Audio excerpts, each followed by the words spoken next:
Thank you so much, Jake, and thank you all for being here. My name is Joanne Kilgour, and I am the Executive Director of the Ohio River Valley Institute. We're an independent, nonprofit research and communication center that is producing sound research for a more sustainable, equitable, and prosperous Appalachia. I'd like to thank both Jake and the Gainey administration for their leadership in taking us to a new future related to climate and energy issues, and for joining us here at this important event as we come together to share ideas on how to deliver a successful global green transition.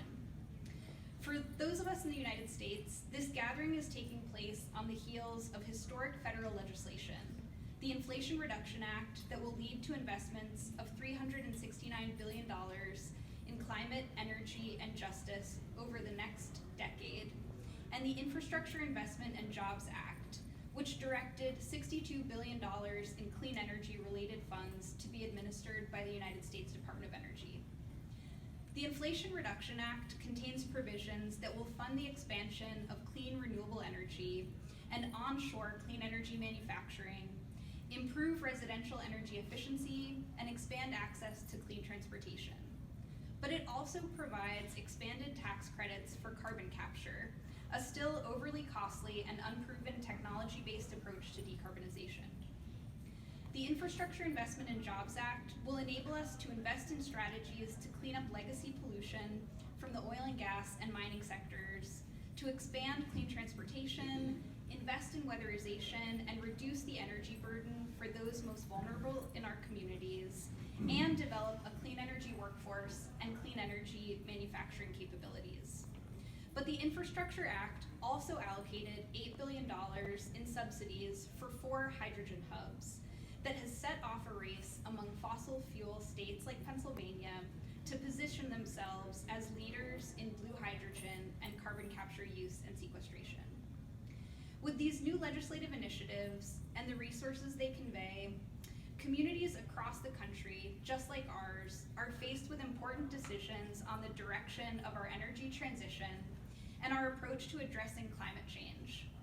While experts in the field of climate science are warning of catastrophic consequences if we fail to limit global warming to 1.5 degrees Celsius, these consequences like runaway ice melting, ocean current disruption, and local impacts like flooding and severe weather events. But some regional leaders are seeking support and federal dollars through the infrastructure law for a midpoint pathway that would instead target a limit of 2 degrees Celsius, a limit that climate science has agreed would be catastrophic. This midpoint pathway favors decarbonization through strategies like blue hydrogen and carbon capture that maintain our dependence on fossil fuels rather than achieving the emission reductions necessary to avoid catastrophic consequences.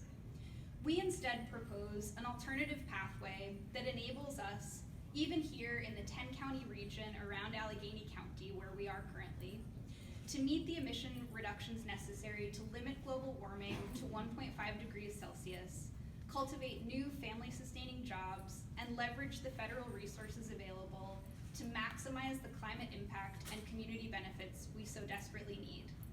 To speak more about the technical pathway that we propose, I'm pleased to introduce my colleague, Sean O'Leary. Good afternoon, everyone, and thank you very much.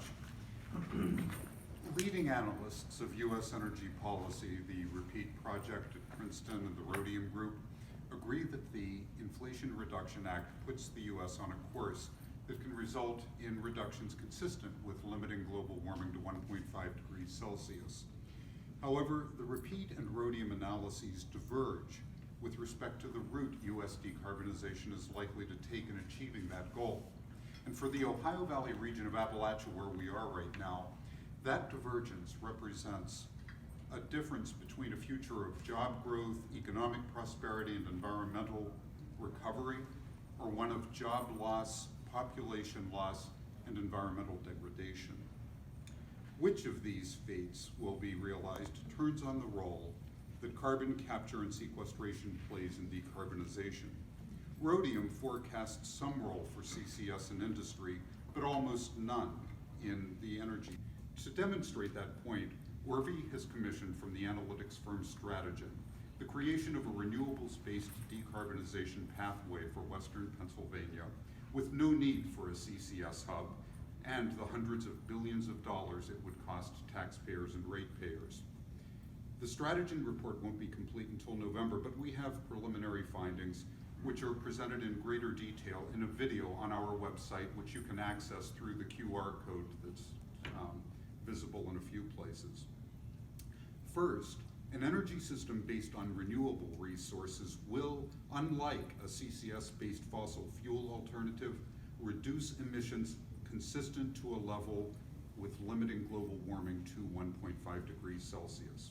Second, the cost will be $330 million a year less for this region than the fossil fuel alternative, and $480 million a year less if you count the social costs of carbon. And finally, a renewables-based pathway will create more jobs and add to the region's quality of life. Now, those who follow ORVI know about the promise clean energy holds because you've seen our reports about Centralia, Washington, an old coal town which, thanks to $55 million in transition funding, is experiencing an economic rebirth. It's adding jobs at twice the rate of the nation, and wage growth is 50% higher than the nation's. It's an economic model that's replicable in our region. But whether or not we take it depends in large part on the development strategies we adopt. As the diverging rhodium and repeat analyses show, which direction is a crapshoot. It can be one of recovery or it can be one of continued depopulation and loss. I will be followed by speakers who are trying to describe just what kind of projects and what kind of measures can be taken to allow Appalachia to report in true clean energy transition.